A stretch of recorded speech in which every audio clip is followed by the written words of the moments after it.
know that our journey on earth is going to come to an end at some point. And the Bible is very clear.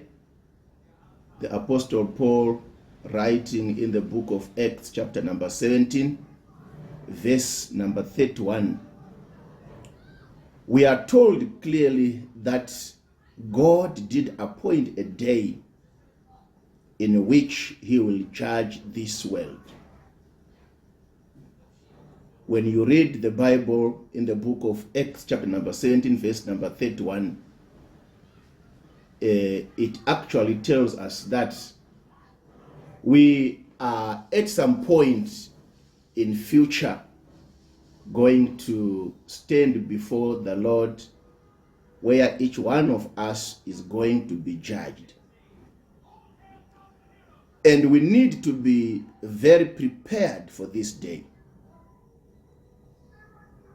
And one thing that you also need to be aware of as we are going to look at this particular subject today is the fact that each one of you, each one of us, was born a sinner. We are all born in sin and dead in the spirit, hence desperately in need of a rescue in order to make it on this day of judgment. But we are very grateful to God in that he showed us his love in this situation, presenting us with an opportunity to life, with a solution to this sin dilemma. Brethren, God loved us with a great, great, great love. And herein is this love demonstrated. Let's get to the reading of the Bible in the book of 1 John chapter number 4, verse number 9. It reads, "In this was manifested the love of God toward us, because that God sent his only begotten Son into the world, that we might live through him."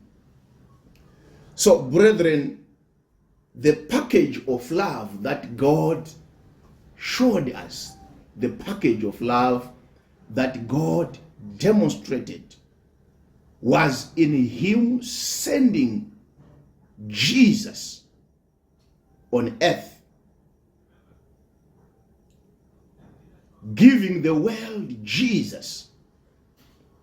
This was the package of love that God showed to this world. And we need also to know this. When we are talking about Jesus, we are not just talking about a little boy that was born in this world from the womb of Mary. Neither are we talking about just an angel like what other people may want to believe. When we are talking about Jesus, we are talking about God himself. And the Apostle Paul says this clear in the book of 1 Timothy chapter number 3, verse number 15, verse number 16, I'm sorry. When he wrote that, "And without controversy, great is the mystery of godliness. God was manifest in the flesh, justified in the spirit, seen of angels, preached unto the Gentiles, believed on in the world, received up into glory." And I'm sure we are quite aware that the one that was manifested in the flesh in this world, it was Jesus. And the apostle did not mince his word and said, God was manifested. Meaning to say, this Jesus was actually God. So the love of God took God himself, leaving his throne in heaven, coming down here on earth to suffer, to die for us. And even when you go to the book of John chapter number 1, from verse number 1 and 2, and even verse number 14, it's very clear that when we are talking about Jesus, we are actually talking about God. This is what John said. In the beginning was the Word, and the Word was with God, and the Word was God. Take note of that. The Word was God. And when you jump to John chapter number 1, verse number 14, you will then hear him say, and the Word was made flesh. This Word, which is God, was later made flesh. And we know that we are now talking about Jesus. He is the one who was made flesh. He was the one who manifested in the fashion of man. So, brethren, when we are talking about this, you must know that the love of God, took himself, God himself, coming down from the world, from the heaven, into the world, manifested in the flesh, coming in the fashion of man, suffering for our sake, till death on the cross. This, John said, this was the manifestation of the love of God toward us. This indeed was a glorious package of love that God shown unto us.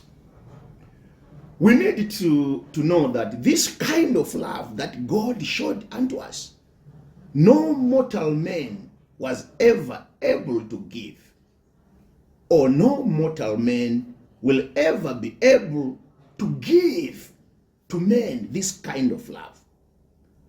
What man is used to when we are talking about love is something that is reciprocative, something that men will show in return for something. This is typical with politicians. You find politicians, after they have been voted in, they usually then come back to their constituencies with a lot of gifts, dishing to the people, and most of them will be branded thank you. So that they will hold some functions which will be thank you functions. And some may mistaken it as a gesture of love that people will be showing. But I want to tell you that no mortal man can ever do something without expecting something in return. It's either you are doing it because someone has done something before, or you are doing it because you are expecting something in future. This is not what God did to us.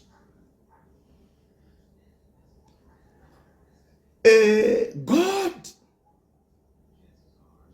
had to give himself to us. He demonstrated a perfect love. He manifested a perfect love towards us when we are not even aware of what was happening. When you go to the book of, when you look, we go on to verse number 10 from the passage that we have just read from the book of 1 John chapter number 4. When you go to verse 10, you hear John saying, herein is love, not that we loved God, but he loved us and sent his son to be the propitiation for our sins. So the love of God was not that he was doing it in return for what we had done for him, but it was that he loved us when we were not even aware of what was happening. And the Apostle Paul, when he wrote in the book of Romans, chapter number 5, verse number 8, he also concurred with John in the fact that the way that God loved us, it was not something that he was doing in return for something that we had done, but it was a perfect love that was shown to the people who were not even aware of what was going on. So you hear the apostle writing in the book of Romans chapter number 5 verse number 8 saying, but God commendeth his love toward us in that while we were yet sinners, Christ died for us. Brethren, I want you to know that Jesus, God is not pleased with sin. God hates sin. So, because we're yet in sin, this then makes it clear that we were not on the right side of God for us to deserve this love. We have not done anything that warrant us this love of God, but still God had to come into this world and die for us. Die for us. When I say God, I mean Jesus, like we have alluded to earlier on, that Jesus is God. So when we are talking about God coming down on earth, we are actually talking about God himself. When we say Jesus came down on earth, we are saying God himself came down on earth and endured the 9 months in the womb of Mary, and lived all the 33 years, 32 plus years in the body of man, endured, living in the body of man, suffering till the point of death on the cross. So this is the package of love, brethren, that God showed us. This is the manifested love of God that we did receive here on earth, brothers and sisters. And I need to make you aware of this love today. We need to appreciate God for this gesture. But maybe let's try and look at what is it that we achieved from this love. Because some may say that he just did it because perhaps there is something that he was expecting. But we are actually the chief beneficiaries when we talk about when talk about the suffering that God or Jesus had to go through, suffering to the point of death. What is it that we achieved? Christ's suffering actually is death, burial, and resurrection. It achieved something in our lives in that it took away our sin.